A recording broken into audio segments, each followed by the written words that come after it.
Mon nom est Philippe Charlier. Je suis médecin légiste et anthropologue. Mon métier, faire parler les morts. Ce qui me passionne, c'est d'essayer de remonter le temps. Utiliser les outils de la médecine légale, les outils de l'archéologie, de l'anthropologie, sur un corps en particulier, et reconstituer son dossier médical. J'ai décidé de me pencher sur la disparition d'un des rois de France les plus célèbres, Louis IX, dit Saint-Louis. Saint-Louis, c'est le roi dispersé, éparpillé façon puzzle, si on peut dire, sur tout le territoire à la fois français, mais aussi européen et même mondial. 8 siècles plus tard, le dossier médico-légal de Saint-Louis reste toujours un mystère. De quoi est mort ce roi parti en croisade? Pourquoi et comment son corps a été découpé et morcelé? Où reposent ses restes? Je vais tenter de reconstituer le puzzle de ces reliques éparpillées et chercher les causes de sa mort. Pour la première fois, l'Église a accepté d'ouvrir ses portes pour permettre à la science de faire avancer l'histoire. Certains de ces restes humains sont dans des reliquaires fermés par des sceaux avec tout un processus canonique, ecclésiastique qui fait qu'on ne peut pas les ouvrir simplement en claquant des doigts. Et puis certains reliquaires n'ont jamais été ouverts, on ne sait pas ce qu'il y a dedans. Exceptionnellement, je vais avoir accès à des lieux interdits pour mener mon enquête. Une chasse aux reliques qui me mènera de Notre-Dame de Paris à Rome, en passant par les abbayes les plus reculées de France. Donc on voit une résille, on voit un tissu rouge, des fils d'or. Scanner, carbone 14, palynologie, microscope électronique à balayage. Pour cette étude, je vais faire appel aux derniers progrès de la science, utiliser les méthodes de la médecine légale. Oh, c'est quoi ça? Ça, c'est plutôt un aspect de fibre musculaire. Oh, nom de Zeus! Il y a plein de globules rouges partout. Pour du cœur, c'est bien, c'est rassurant. Mon but, percer les mystères des reliques de Saint-Louis.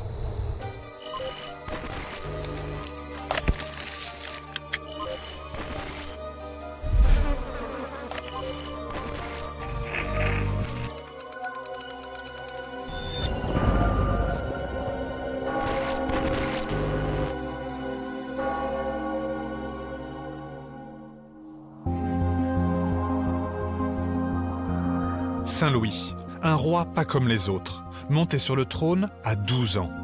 Saint-Louis, resté dans les livres d'histoire comme le roi rendant la justice sous un chêne. Mais ce roi charismatique était surtout un roi pieux. La manière qu'il a eue d'être un roi et la manière qu'il a eue d'être un chrétien allaient dans le même sens, celui d'obtenir son salut.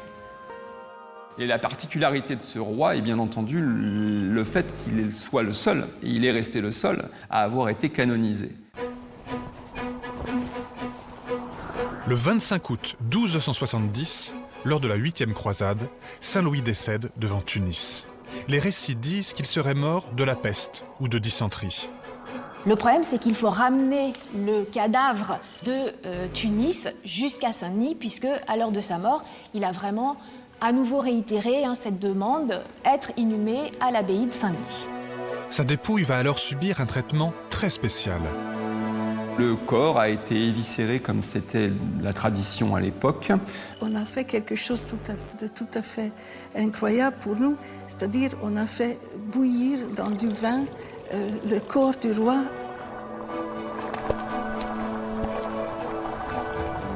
Et donc on fait bouillir ce corps pour séparer les chairs d'un côté des ossements de l'autre. Les entrailles ont été mises de côté ainsi que le cœur, et le corps du roi a été démembré. Son cadavre va subir une première dispersion. Il est séparé en 3 parties. Le cœur, les ossements et les viscères. Les entrailles sont inhumées en Sicile. Le cœur et les ossements, eux, font ce long périple jusqu'à Saint-Denis. Le 11 août 1297, seulement 27 ans après son décès, il est canonisé. Après la canonisation, le corps de Louis IX, la dépouille mortelle de Louis IX, change totalement de statut puisqu'elle acquiert celui de relique. Les reliques du roi devenu saint vont alors subir une deuxième dispersion. Elles se sont retrouvées à un moment donné à Tunis, par exemple, pour les entrailles. Donc pour le cœur, on ne sait pas bien. Pour tel fragment de doigt, alors on sait que c'est revenu à un moment donné à l'abbaye de Saint-Denis. D'autres se sont retrouvés au Canada. On a vraiment voilà, une dispersion, une fragmentation du corps du Saint-Roi. Squelette, cœur, entrailles, que sont devenus ces restes? Où sont aujourd'hui ces reliques? Vont-elles parler? De quoi est mort Saint-Louis? Quelle maladie l'avait atteint? Ces questions sont restées au cours des siècles sans réponse. Je pars à la chasse aux reliques. Mes premières investigations vont tenter de reconstituer le puzzle des os du roi.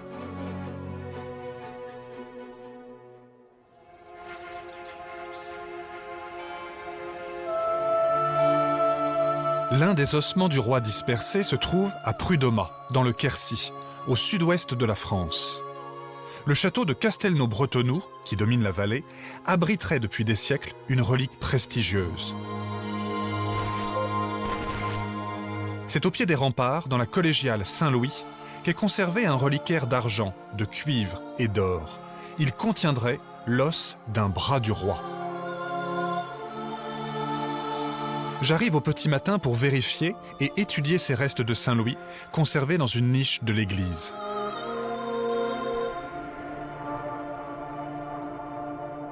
C'est Manon qui est responsable de ce trésor.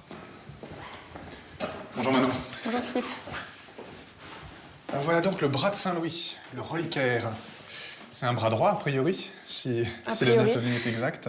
Qu'est-ce qu'on sait de l'histoire de cette relique? Ce serait une relique qui aurait été apportée en dot par Louise de Bretagne, épouse du baron de Castelnau. Sur le plan artistique, le reliquaire date de quelle période? Alors on le date par comparaison de la fin du XIIIe siècle au début du XIVe siècle. Donc vraiment contemporain de la mort de Saint-Louis et du début du règne de Philippe Auguste et Philippe le Bel. Oui. D'accord. Je vais juste regarder un tout petit peu. Donc on voit une résille, on voit un tissu rouge, des fils d'or. Elle est très très belle. Et on observe la fleur de lys royale gravée sur l'argent. Ouais.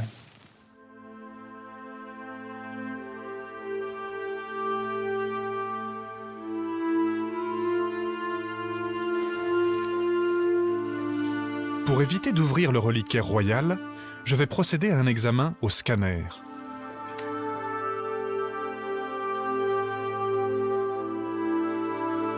Direction le service de radiologie de l'hôpital de Brive-la-Gaillarde, la ville la plus proche.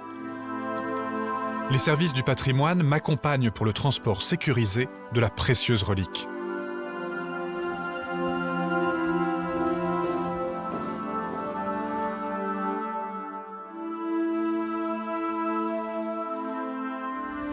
Après avoir traversé la Méditerranée et le sud de l'Europe, après avoir été séparé des autres ossements et vénéré pendant des siècles dans la petite chapelle du château de Prud'Homas, le bras de Saint-Louis, 800 ans plus tard, va passer au scanner pour révéler ses secrets.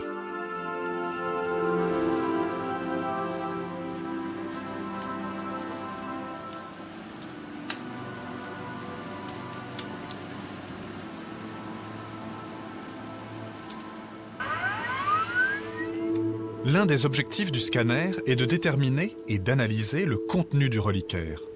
Est-ce bien un os à l'intérieur? Et s'agit-il d'un bras humain? Nous allons procéder à l'autopsie virtuelle de la relique.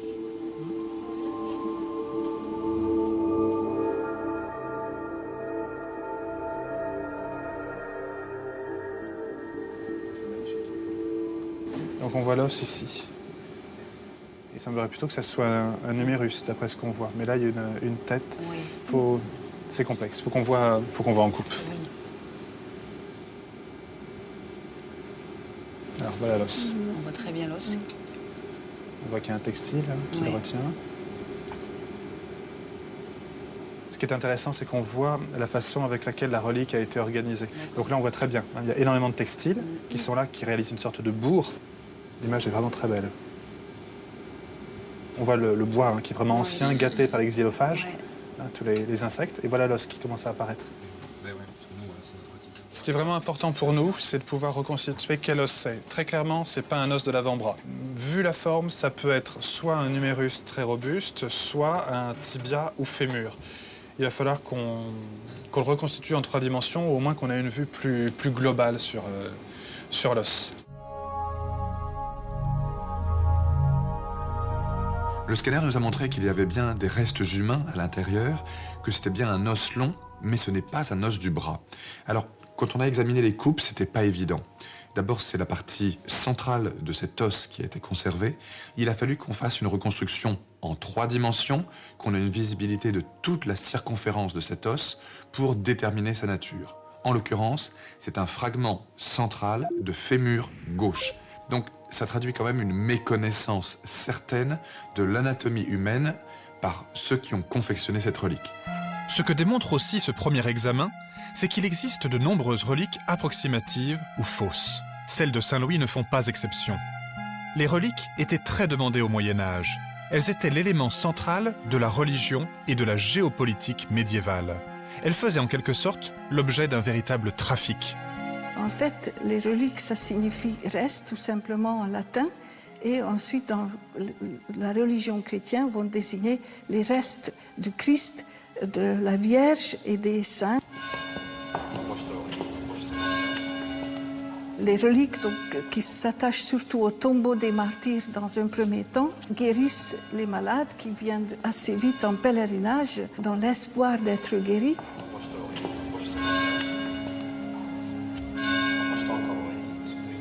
Au Moyen-Âge, les reliques sont un peu partout. À un moment, déposer des reliques dans les hôtels devient carrément obligatoire.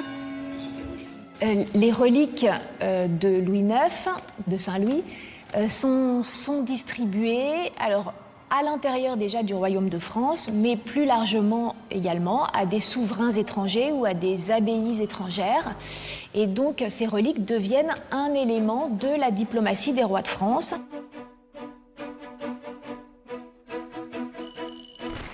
La deuxième étape de ma chasse aux reliques m'amène à la basilique de Saint-Denis. C'est Saint-Louis lui-même qui en a fait la nécropole officielle des rois de France. Ses propres ossements y sont arrivés en 1270. Son tombeau, aujourd'hui disparu, trônait au centre de l'autel. Serge Santos est l'administrateur des lieux.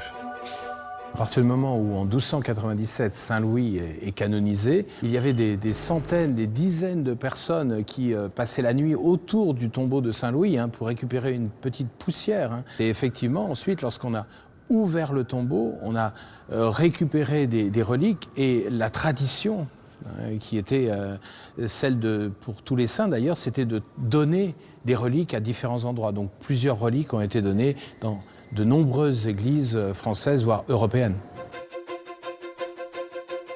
En 1793, les révolutionnaires pénètrent dans la basilique, détruisent et pillent les tombeaux des souverains français, y compris celui de Saint-Louis. Lors du pillage, un témoin va jouer un rôle essentiel pour ma recherche. Étienne Bruley, receveur des domaines de Saint-Denis et présent pendant les profanations. Il est royaliste et il va sauver un certain nombre de restes royaux. À la mort d'Étienne Bruley, sa veuve en fera don à leur ville de résidence.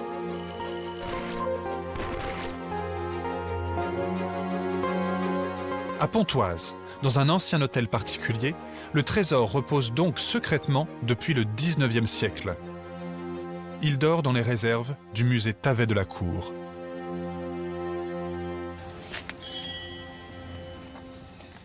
Bonjour Philippe. Bonjour Christophe. Entrez.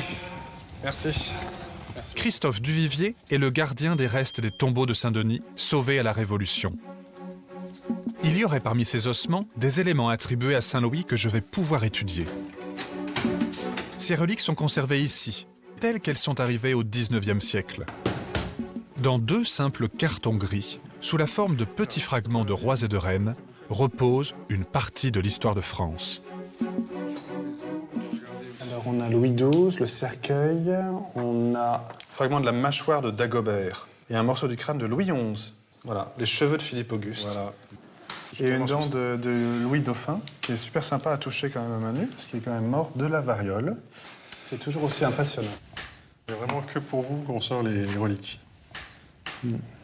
On a, ben voilà, Saint-Louis, justement. On a 2 dents maxillaires. Crâne de Saint-Louis, je n'avais pas entendu parler de celui-ci.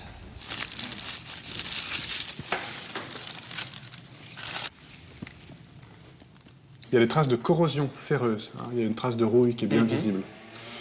Et puis des dépôts de terre également. Et ce qui est intéressant, c'est qu'on n'a pas l'aspect complètement écaillé qu'on s'attendrait à trouver si les ossements avaient été bouillis. Le moins que l'on puisse dire, c'est que je doute sérieusement que ce morceau de crâne soit authentique. Honnêtement, ça fait pas crâne bouilli. Non. Bon. Je propose qu'on passe aux dents. Oui, je vais Merci. récupérer ça.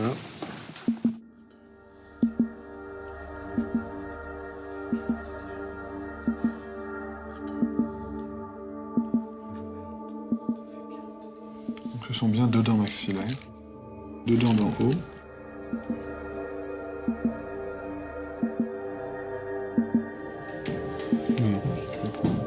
Alors, ce qui est bien, c'est qu'elles sont très sales. Ça, c'est intéressant. Mais la saleté de ces dents me plaît. En fait, ça fourmille de restes organiques et donc du coup d'informations. Ce sont des dents qui sont assez rouges. Et ça... Oui, elles sont colorées. Oui. Elles sont colorées. Et ça, c'est quelque chose qu'on observe dans le scorbut. Pour Pontoise, le fragment de crâne, vraisemblablement faux, et les dents, on ne sait pas. Il y a quand même un petit élément sur les 2 dents de Pontoise qui nous font penser que peut-être elles pourraient appartenir à Saint-Louis. C'est cette coloration rougeâtre, intense, qu'on retrouve au niveau des 2 racines. Et ça, c'est un phénomène qu'on rencontre par exemple dans les décès en contexte de scorbut. Le scorbut, c'est une carence vitaminique, en vitamine C en l'occurrence, qui provoque des saignements au niveau des muqueuses, notamment au niveau de la bouche. Quelque chose qui est décrit d'ailleurs par les commentateurs historiques pour le personnage de Saint-Louis. Pour en savoir plus sur l'hypothèse du scorbut dont aurait souffert Saint-Louis, je poursuis mes investigations. Je vais avoir le privilège d'examiner la plus belle des reliques de Saint-Louis. Elle se situe dans un lieu prestigieux, la cathédrale Notre-Dame de Paris. Là, à l'abri des regards, dans la salle des trésors, un fragment essentiel des restes du roi repose.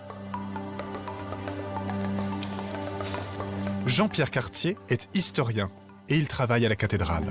Bonjour Jean-Pierre. Bonjour Philippe. Merci de m'accueillir ici. Je vous en prie. Vous avez à Notre-Dame des reliques extrêmement importantes pour l'histoire de Saint-Louis. Tout à fait. Voilà Philippe, je vais vous conduire ici dans une partie de cette sacristie trésor qui est la salle capitulaire. Alors c'est une salle, vous voyez, où un certain nombre d'objets sont exposés, mais derrière cette porte, dans un endroit non visible des visiteurs, se trouve une armoire où sont remisées un certain nombre de reliques extrêmement importantes, parmi lesquelles celles que nous allons ici maintenant sortir. Vous savez que c'est le paradis, ça. Un ensemble pareil de reliques. C'est tout à fait impressionnant. Croix palatine, Voilà. Sainte-Geneviève, Et je vais prendre, Clovis, Mathilde. voilà, très délicatement, cette relique de la mâchoire, une partie de la mâchoire de Saint-Louis, et je vous la montre ici. Bon, en tout cas, c'est une mâchoire humaine, sans l'ombre d'un doute. Voilà. Allons ici. Après la canonisation de Saint-Louis en 1297, Philippe le Bel a obtenu du pape Clément V l'autorisation de disperser un certain nombre de ces fragments osseux à différents sanctuaires pour qu'ils soient vénérés comme reliques. Et c'est ainsi qu'en 1306, la cathédrale a hérité de cette pièce importante, donc de la mâchoire de Saint-Louis. Pour le coup, cet os, il présente vraiment un aspect patiné, lustré, extrêmement propre, comme on voit pour les ossements qui ont été bouillis. Jean-Pierre Cartier m'autorise à emmener la précieuse relique pour mon étude scientifique.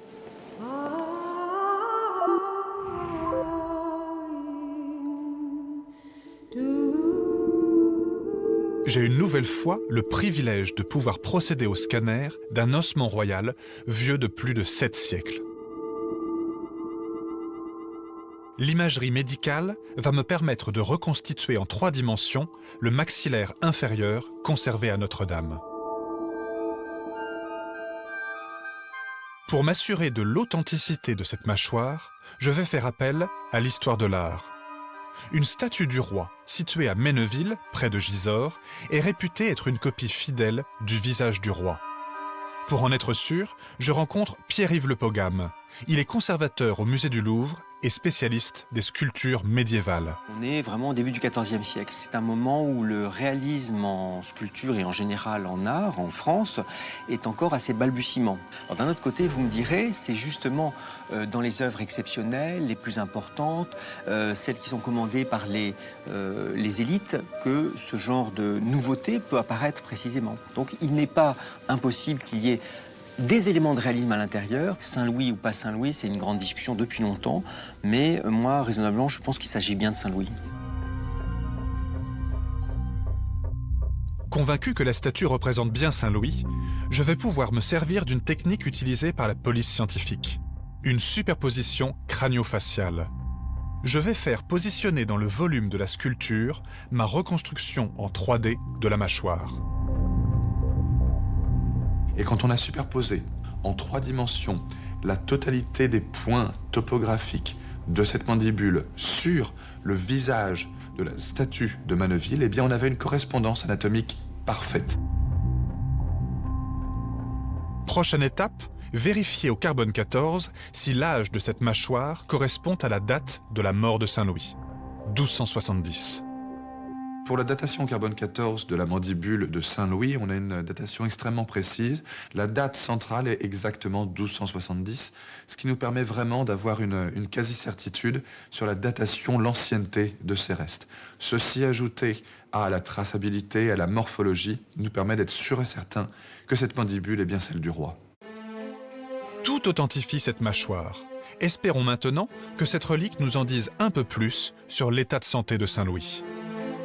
Et on se rend compte qu'il y a une zone qui est extrêmement pathologique. Une zone où l'os est complètement grignoté. Et cette lésion-là, ça n'est pas une lésion anodine, c'est une lésion de scorbut. C'est assez intéressant de comparer ces lésions sur la mandibule avec les lésions constatées sur les 2 dents de Pontoise. On voit du coup que si ces dents et cette mandibule se rapportent à un même individu, on est bien dans un processus de scorbut. Ça peut fournir une cause éventuelle de mort pour Saint-Louis. Cette mandibule rongée par le scorbut est une réelle découverte. Jamais cette maladie n'avait été évoquée jusqu'ici pour ce roi. Il est peut-être mort parce qu'il n'avait pas assez de vitamines, parce qu'il n'était pas assez bien préparé en partant pour l'ultime et 8e croisade. Pour mieux connaître la vie de Saint-Louis et comprendre les circonstances dans lesquelles il part en croisade, je me rends à Aigues-Mortes, dans le sud de la France. C'est ici que le roi fit construire cette ville fortifiée pour préparer et réunir son armée.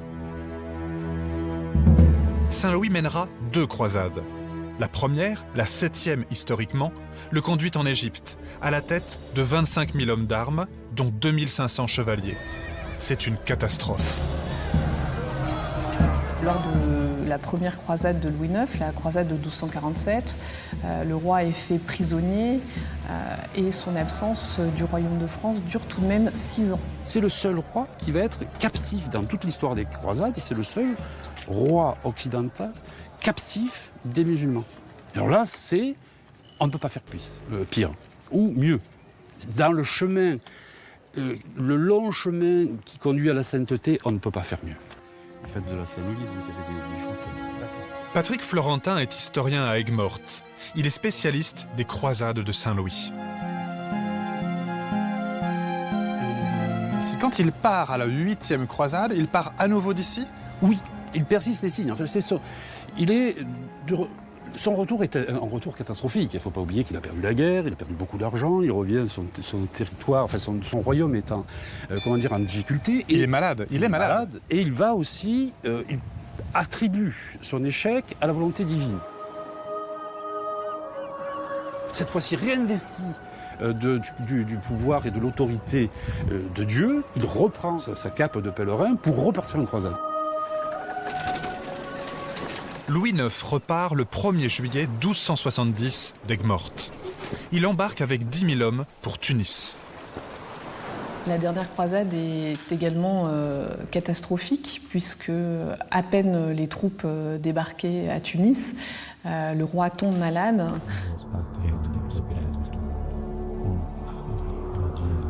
Diminué par la maladie, le roi meurt au pied des remparts de Tunis.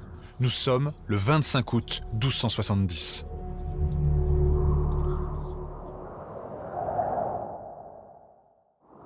Au moment de sa mort, on considère le roi comme étant un élu qui a reçu la palme et qui est rentré directement dans le royaume de Dieu parce qu'il a été jusqu'au bout des ongles le représentant de Dieu sur terre.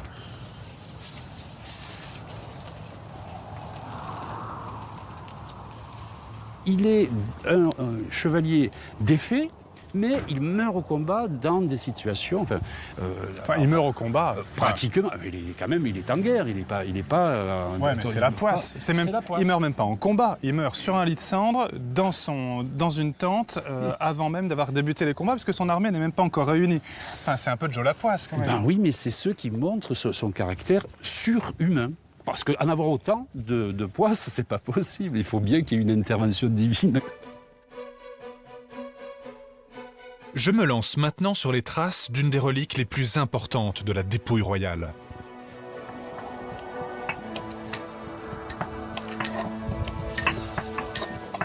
Quand Saint-Louis meurt et que son corps est divisé en 3, on sait que le cœur est extrait, embaumé, puis enveloppé.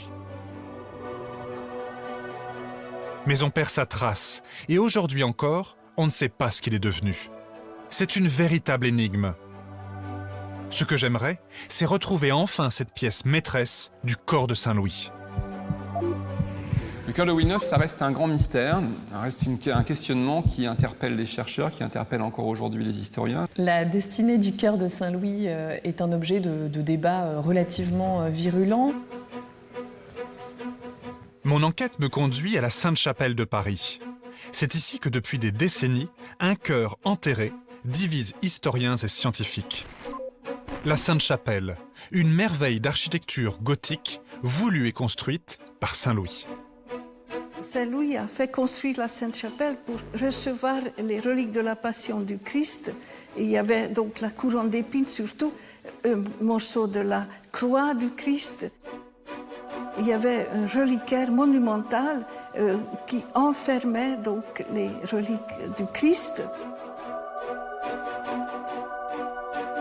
Bonjour Muriel. Bonjour Philippe. Muriel Gaud-Ferragut est historienne, spécialiste des funérailles royales. Avec elle, je vais évoquer cette découverte fascinante. Le 15 mai 1843, en restaurant la Sainte-Chapelle, des ouvriers trouvent sous une dalle une boîte en étain renfermant un cœur. Mais à qui appartient-il ? C'est à peu près là, au pied du maître-autel, qu'il a été découvert. Qui est-ce que ça peut être ? Qui aurait l'audace, si on peut dire, ou l'honneur de se faire enterrer au pied des reliques de la Passion du Christ ? Ça ne peut être que le cœur d'un roi ou d'un grand prince du sang. Donc le souverain lui-même ou toujours les frères, en tout cas ceux qu'on appelle les princes des fleurs de lys, qui descendent directement du roi. Le seul problème, c'est que pour le cœur de la Sainte-Chapelle, il n'y a pas de nom sur le reliquaire. Tout à fait. Pour Saint-Louis, il est possible aussi que le cœur ait été ramené de Tunis avec les ossements, mis tout d'abord à Saint-Denis, et voilà, par la suite, il y a pu y avoir un transfert. Mais quand ? Au moment où il est canonisé, peut-être ? En 1298, un an après sa canonisation, il y a ce qu'on appelle l'élévation, c'est-à-dire que ces ossements vont être sortis pour être exposés tout d'abord aux fidèles et puis ensuite pour être mis dans une châsse reliquaire. Donc à ce moment-là, le cœur, effectivement, est aussi sorti du cercueil. Il y a pu y avoir transfert. On peut imaginer qu'à ce moment-là, le cœur ait pu aussi rejoindre cet endroit si prestigieux. Le problème, c'est que les chroniqueurs, personne n'en fait alors mention. Il faut dire que ce cœur, si c'est celui de Saint-Louis, il n'est pas visible. Exactement. Contrairement à toutes les reliques qui, elles, sont directement offertes à la vénération. Donc, de toute façon, on ne pouvait pas sans doute le trouver dans l'inventaire. Mais on n'en a pas mémoire, on n'en a pas gardé mémoire finalement. D'où l'intérêt d'en faire l'étude scientifique pour essayer de percer un peu le mystère de ce cœur. Tout à fait, le mystère reste entier. Impossible aujourd'hui de creuser sous l'autel de la Sainte-Chapelle et d'étudier le cœur. Par chance, en 1843, des fragments avaient été prélevés pour étude. C'est à l'Institut de France, dans les archives de l'Académie des sciences, que cet échantillon est précieusement conservé. Je suis accueilli par l'ancien président de l'Académie des sciences, Philippe Taquet. Il m'a donné l'autorisation de réaliser un nouveau prélèvement. Mais je n'imaginais pas un jour vous retrouver ici devant ces restes et puis avec vos études modernes alors, qui vont me donner des informations capitales sur Saint-Louis. C'est l'avantage des archives, hein. Tout est dans les archives. Voilà. Je ne démentirai pas. Bon allez, on va se mettre en position pour étudier ça. Voilà, donc. Ce sont les archives du chimiste Jean-Baptiste Dumas, qui a été aussi un homme politique du 19e siècle et qui a donc été chargé d'expertiser avec d'autres les restes de Saint-Louis. Donc c'est ce qui lui restait de ce qu'il avait étudié en 1843. Voilà, depuis ils sont conservés ici. Donc il faut imaginer qu'en 1843, l'Académie des sciences est saisie pour faire l'étude scientifique de ce cœur et aussi du contenant pour déterminer si oui ou non il est compatible ou pas avec l'identification de Saint-Louis. Et ils rendent leurs conclusions d'ailleurs qui sont positives. Je vous laisserai regarder dans les archives de l'Académie. Elles sont librement communicables dans notre salle de lecture. Là, ce sont des restes humains. Ce sont des restes humains. Vous en avez d'autres, des restes humains ici? Pas à ma connaissance. Pas de momie, pas de squelette, pas de relique? Non, pas de squelette dans les placards, rien. Bon, bien merci en tout cas. Je prélève avec précaution pour ne pas contaminer les échantillons vieux de plusieurs siècles. Ils méritent respect et rigueur.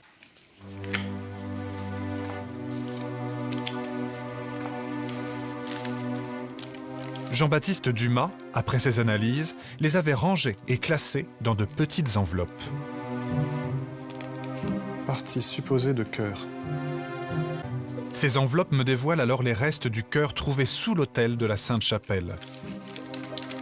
Ce sont de petits agglomérats marrons ou de simples pincées d'une poudre noirâtre.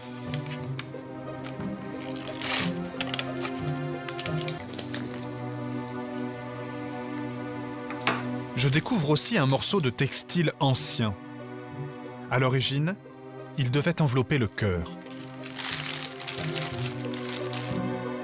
Grâce à ces précieux échantillons, je vais pouvoir continuer mon enquête et lancer les analyses qui me permettront, je l'espère, de résoudre le mystère du cœur de la Sainte-Chapelle.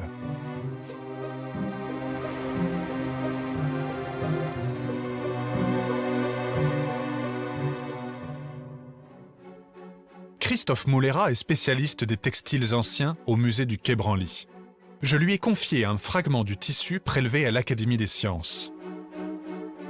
C'est une toile équilibrée. On observe effectivement un nombre de fils à peu près identiques en chaîne et en trame. Mais par contre, c'est pas tout le temps le même diamètre pour les fils. Mais ça, c'est normal, puisque, a priori, c'est un tissu qui est, en tout cas, d'époque médiévale, et donc c'est un tissu dont les fils sont faits à la main. Donc ça nous permet de dire que c'est un tissu qui est pré-industriel. Ah, ça c'est sûr. Qu'est-ce que c'est comme toile, par contre? C'est du lin, et ce qui est intéressant également, on voit ici, c'est qu'il est relativement brillant. Donc malgré l'ancienneté de ce tissu, si on regarde un petit peu plus près, il y a un traitement quand même qui a été réalisé sur ces fils, qui, en tout cas, suggère que le tissu devait être un tissu relativement important. Le lin, à l'époque, en tout cas, c'était un tissu qui était utilisé de façon... qui était plus réservé, on va dire, à des élites, plutôt.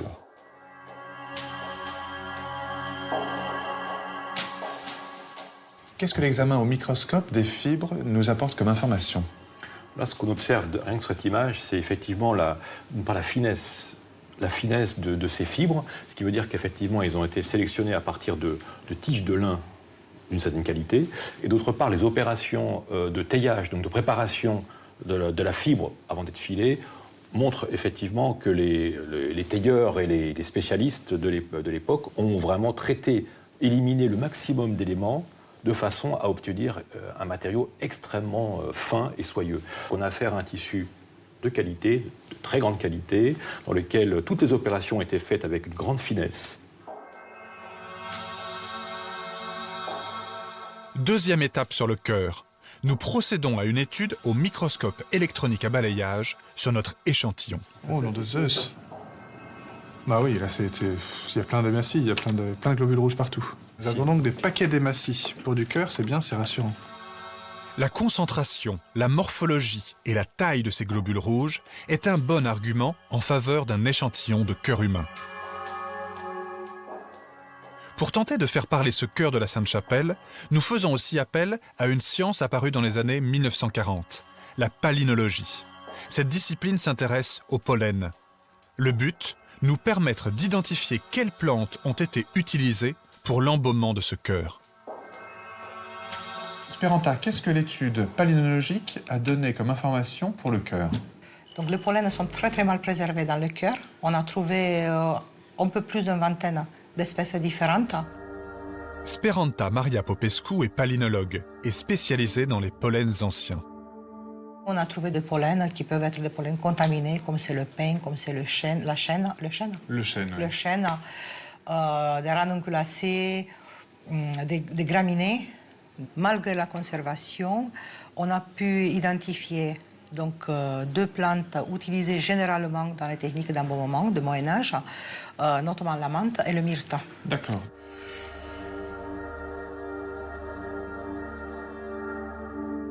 C'est des espèces vraiment endémiques du sud de la Méditerranée. L'apparition en France, notamment de la myrte, ça date de 1700 et de poussière. Donc ce que vous voulez dire, c'est que pour un embaumeur à Tunis, récupérer ces 2 espèces végétales était extrêmement facile parce que ça pousse directement sur place. Ah oui.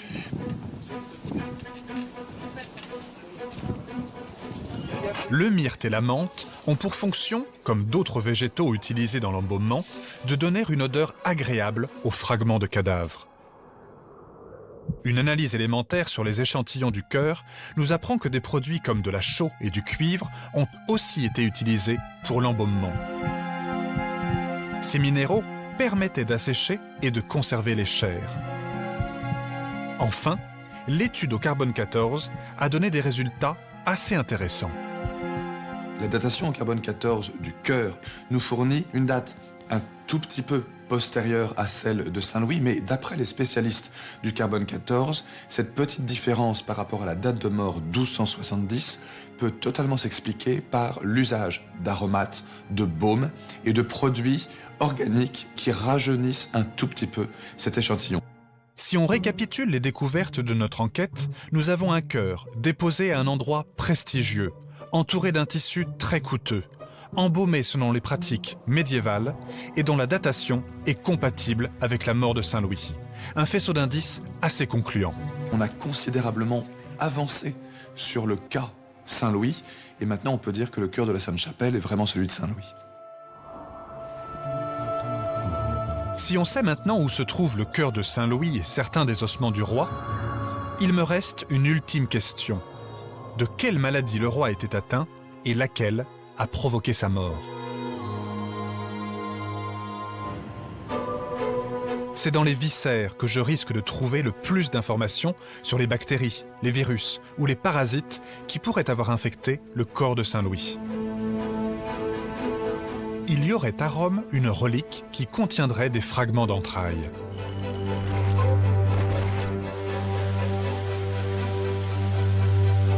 Je décide de partir en Italie après avoir obtenu de l'Église l'autorisation de l'examiner.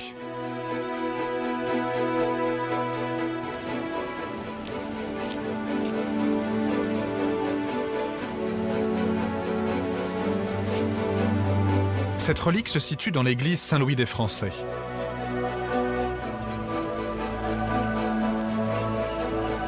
Ce lieu de culte au cœur de la capitale italienne est surtout connu pour posséder 3 tableaux du Caravage. Mais Saint-Louis y est aussi très présent.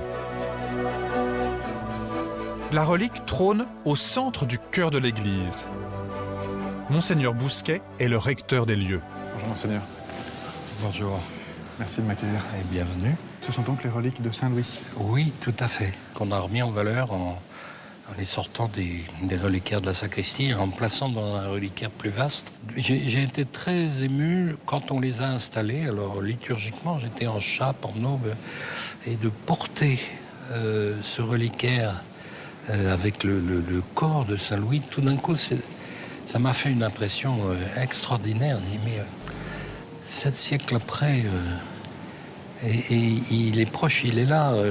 C'est plus comme de lire sa vie dans un livre. Là, c'est son corps. Un morceau du corps de Saint-Louis, ça m'a fait, enfin, j'espère du corps de Saint-Louis, mais là, c'est votre analyse qui va le dire.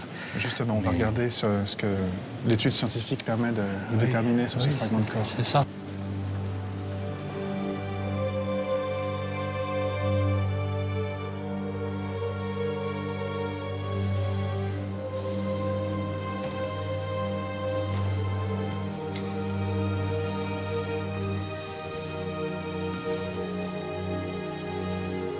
On va s'installer dans un endroit calme pour l'examiner scientifiquement. Votre bureau, par exemple? Oui, tout à fait. Je vous suis. Allons-y.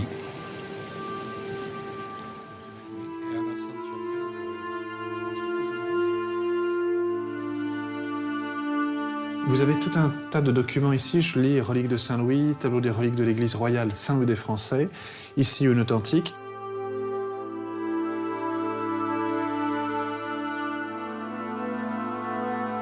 Malgré les nombreuses recherches auxquelles le recteur a procédé dans des parchemins ou des registres datés de plusieurs siècles, il peine encore à trouver trace de cette relique.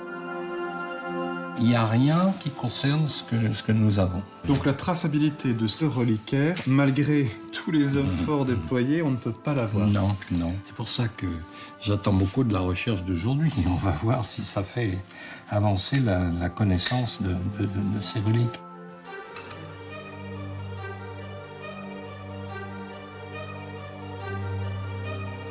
Superbe. Christophe Moulera nous a rejoints dans le bureau du recteur pour y installer une loupe qui grossit 4000 fois. Elle permet une étude de l'objet par couches successives. Le reliquaire qui trônait au centre du chœur de l'église contiendrait un extrait des viscères du roi. Mais s'agit-il réellement de viscères? Et peuvent-ils être ceux de Saint-Louis? Stop. Ah, ça c'est bien ça. Oh, on voit bien la structure fibreuse. Et même encore ici, on en devine d'autres dans un plan plus profond. Regarde là, il y en a d'autres qui arrivent là. Et ils sont là. C'est quoi ça? Des fibres végétales encore. Je pense que c'est vraiment en rapport avec un bol alimentaire? Non, avec l'embaumement, mon père. Ah, je pense. Oui. C'est génial, c'est vraiment génial.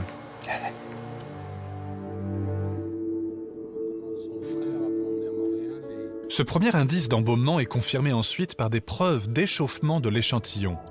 Des bulles, figées depuis des centaines d'années, des stries en surface d'éléments organiques et révélatrices de bouillonnement. Et puis il y a aussi ces traces de chaux. Tout concorde avec les traitements subis par le corps de Saint-Louis. Oh, c'est quoi ça? Ça, c'est plutôt un aspect de fibre musculaire.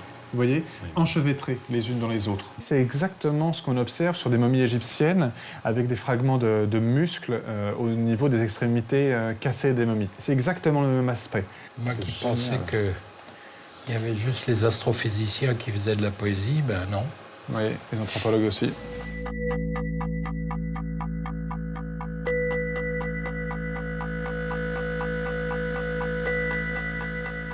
Trouver la bonne. Super. Voilà. Elle est magnifique. Ah, oui, oui, vous êtes en plein dessus là. Maintenant, qu'est-ce que c'est? Vu la taille, ça peut vraiment être des cheveux, je pense, ou des poils. Et puis c'est torsadé aussi. Torsadé, et cet aspect torsadé, on le retrouve généralement pas pour les cheveux, on le retrouve vraiment pour les poils, en l'occurrence. Je veux bien que du coup on aille voir la touffe de droite, si tu veux bien. Tu vois, ici à droite, j'ai l'impression qu'il y en a d'autres encore. Tiens, c'est fabuleux encore. Même mort. Surtout mort. Bah non, ça c'est le métier qui vient. Les fragments organiques du corps du roi, eux, révèlent des poils. Pas des cheveux, des poils. Et vraisemblablement des poils pubiens ou axillaires, c'est-à-dire au niveau des aisselles ou au niveau du pubis de l'individu. Cette présence de poils confirme que lors de la partition du corps, à Tunis, les chairs détachées des os ont été ajoutées aux viscères lors de l'embaumement.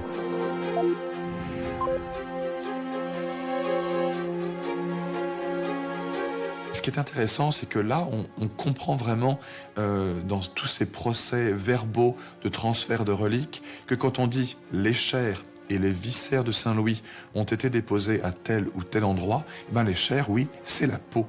Et ce qui va avec la peau, c'est la pilosité également de l'individu. Si les entrailles de Rome sont désormais bien authentifiées, je n'y ai en revanche détecté aucune maladie. Alors, comment trouver la cause de la mort ? Ces entrailles conservées à l'origine à Monreale, en Sicile, pendant des siècles, se sont fragmentées, dispersées elles aussi. Elles ont voyagé de Rome à Tunis, mais un autre échantillon serait conservé en Île-de-France. La cathédrale Saint-Louis de Versailles posséderait aussi un reliquaire contenant les viscères du roi. C'est la dernière étape de mon enquête. J'ai obtenu l'accord de prélever un échantillon qui me permettrait peut-être de trouver des traces de maladie. Comme pour le cœur, Speranta Maria Popescu a cherché des pollens dans les entrailles de Saint-Louis. On a trouvé plus de 60 espèces différentes. Ah oui. Parce que c'est assez sympa. Et parmi ça, on a trouvé l'absinthe. Donc ici, tu as plusieurs photos de pollen, donc des espèces qu'on a trouvées donc, avec Artemisia absinthium, donc c'est l'absinthe. Donc c'est une plante à une forte odeur qui était utilisée généralement dans les techniques de moment, etc. Deuxième espèce importante, c'était la menthe. Ici, tu as une photo donc, de la menthe au microscope électronique. Donc c'est très joli, très bien conservé. Et après, on a, comme d'habitude, des plantes communes, autant dans le sud de la Méditerranée que dans le nord de la Méditerranée, comme sont les graminées, les pinus, les ranunculacées et d'autres choses. Pour confirmer l'embaumement de cette relique, j'ai confié une partie des viscères à Joël Poupon. Il a passé un échantillon au spectromètre de masse. Cette machine va nous permettre d'établir la composition chimique des entrailles de Saint-Louis. Qu'est-ce que l'étude toxicologique ou élémentaire des viscères a montré sur le procédé d'embaumement? Donc l'élément majoritaire, c'est du mercure. C'est astronomique comme oui, composition. C'est plus que tout le reste, et plus que le calcium même, qui sont pourtant des éléments majeurs. Oui. Non, là on a 30 000 microgrammes par gramme, 30 milligrammes par gramme, c'est presque un bain de mercure, quoi, si je puis dire. Par contre, on retrouve toujours un peu plus de cuivre que de zinc, ça c'est pas normal. Et on en trouve autant que du magnésium, là non plus c'est pas normal. On a un excès de cuivre en fait. Donc le cuivre a été apporté de l'extérieur pour manifestement, là, conserver les restes. Oui, manifestement. Dans l'embaumement médiéval, si les plantes servaient surtout à parfumer les restes humains, pour les fixer, on utilisait essentiellement des métaux, tels que le mercure. Donc là, très clairement, c'est le procédé d'embaumement majoritaire des viscères, c'est qu'ils ont été baignés dans du mercure. Oui. C'est quelque chose qui existe au moins et qui est attesté pour ces périodes-là. Oui. Ces entrailles, d'après leur provenance et nos résultats sur l'embaumement, sont bien authentiques. Vont-elles m'en dire plus sur les secrets de Saint-Louis? Pour pousser ma recherche encore plus loin, je me rends à Orsay.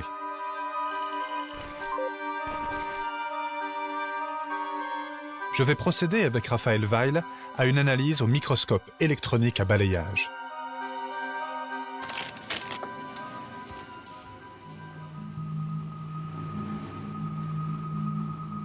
Cette machine permet de visualiser en relief et en haute résolution la surface des échantillons à l'échelle d'une bactérie. On va plonger dans ces restes humains avec un grandissement x 40 000. Ouais, c'est bien parce qu'on a les craquements là, on a les bulles. C'est top ça. Donc ça veut dire que ça a été porté à une température telle que ça s'est en partie transformé en gaz et du coup que ça a pris une forme bulleuse. Une confirmation sur cet échantillon du traitement subi par la dépouille de Saint-Louis. Encore une vue encore plus globale, si tu veux bien, en dézoomant encore un coup. Ouais, c'est joli ça. Super.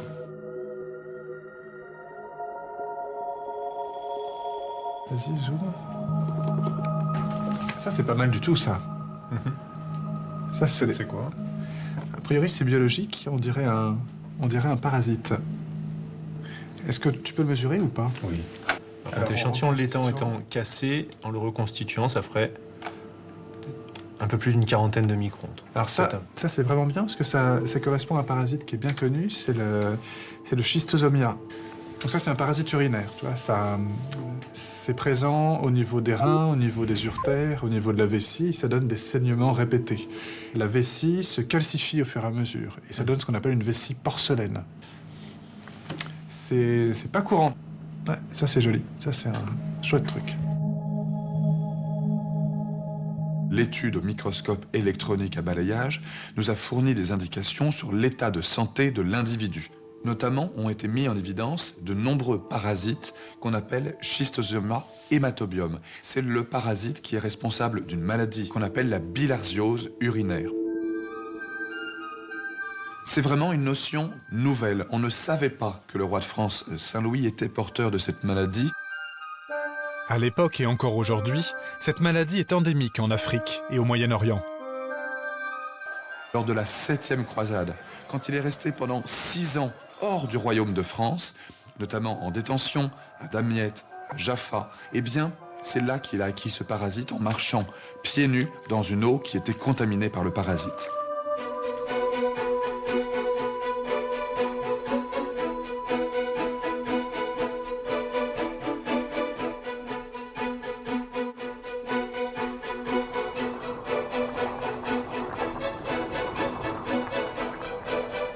Après des mois à traquer et étudier les reliques de Saint-Louis, j'arrive à la fin de mon enquête avec la satisfaction d'avoir reconstitué une partie du puzzle des reliques du roi. Il a été possible d'authentifier son cœur en perçant les secrets du reliquaire de la Sainte-Chapelle. L'étude des reliques de Saint-Louis a vraiment été passionnante. D'abord, on a mis un nom sur le cœur de la Sainte-Chapelle et tout porte à croire que c'est le cœur de Saint-Louis. Grâce aux nouvelles technologies et aussi aux analyses scientifiques, on peut pour la première fois éclaircir les conditions de sa mort. Si on n'a pas trouvé la cause de la mort de Saint-Louis, on a en revanche beaucoup d'indicateurs sur son état de santé. Le scorbut en lui-même, associé à d'autres maladies sous-jacentes comme le parasite urinaire qu'il avait et peut-être d'autres maladies dont on n'a pas trouvé la trace, eh bien, le scorbut a pu tuer Saint-Louis. Éclairer l'histoire, lever les zones d'ombre scientifiques. Pour la première fois, nous avons pu retracer le parcours hors du commun de la dépouille de Saint-Louis. On a franchi un niveau supérieur dans la complexité d'une étude médico-historique. On en sait de plus en plus sur Saint-Louis, il y a encore des inconnus, mais vraiment l'étude des reliques est un intérêt majeur, à la fois pour la science, mais aussi pour l'histoire.